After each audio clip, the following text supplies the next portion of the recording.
Anniversary gift leaves Kris Jenner clutching her pearls. Kourtney Kardashian and her husband Travis Barker have never been ones to shy away from PDA or oversharing intimate details about their relationship. But on the latest episode of The Kardashians, the eldest Kardashian sister took her candor to a whole new level when she revealed the special gift she got Barker to celebrate the third anniversary of the first time they ever had sex. But before we continue, please subscribe and turn on the notification bell for updates. It all started when Kourtney was having a casual conversation with her momager Kris Jenner. The 67-year-old matriarch was over at Kourtney's house, helping her prepare for Barker's return home from a trip. Kris was busy straightening up and getting things ready when Kourtney suddenly piped up, "Oh my God, I'm so excited. Do you know what today is?" Kris paused, a puzzled expression on her face. "No, what?" "It's mine and Travis' sex anniversary," Kourtney exclaimed, bouncing up and down excitedly. Kris's eyes went wide as saucers and she let out a strangled gasp, immediately reaching up to clutch at the pearl necklace adorning her throat. You're what?" she sputtered. Kourtney just giggled. "Our sex anniversary. It's been 3 years since the first time we ever had sex." "Oh, good Lord," Kris groaned, shaking her head in disbelief. "I did not need to know that." Completely unperturbed by her mother's obvious discomfort, Kourtney went on to explain that she had gotten Barker a very special gift to commemorate the occasion. "I got him this really cute little leather box," she said, her eyes sparkling mischievously. "And inside, I put a little note that says, 'This is where the magic happens.'" Kris visibly paled, her grip on the pearls tightening.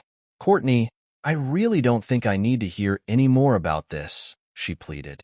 But Kourtney was on a roll. "And then, I filled the box with dash." No, absolutely not," Kris interrupted, holding up a hand to stop her daughter. "I draw the line at knowing what's inside that box. I'm an old woman. I can't handle this kind of information." Kourtney just giggled again, clearly delighting in her mother's discomfort. Okay, I'll spare you the details," she said. "But I'm just so excited for Travis to get home, so we can celebrate." Kris let out a long-suffering sigh, pinching the bridge of her nose.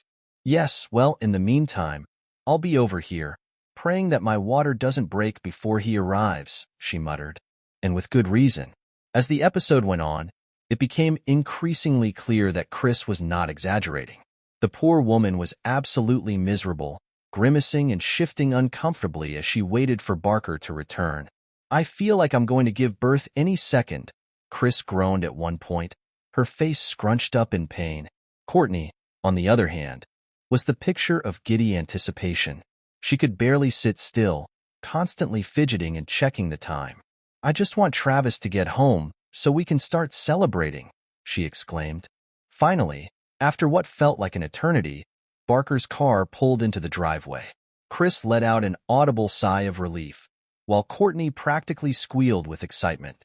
As soon as Barker walked through the door, Kourtney was on him, practically tackling him with a passionate kiss. Kris averted her eyes, muttering something about needing to go powder her nose.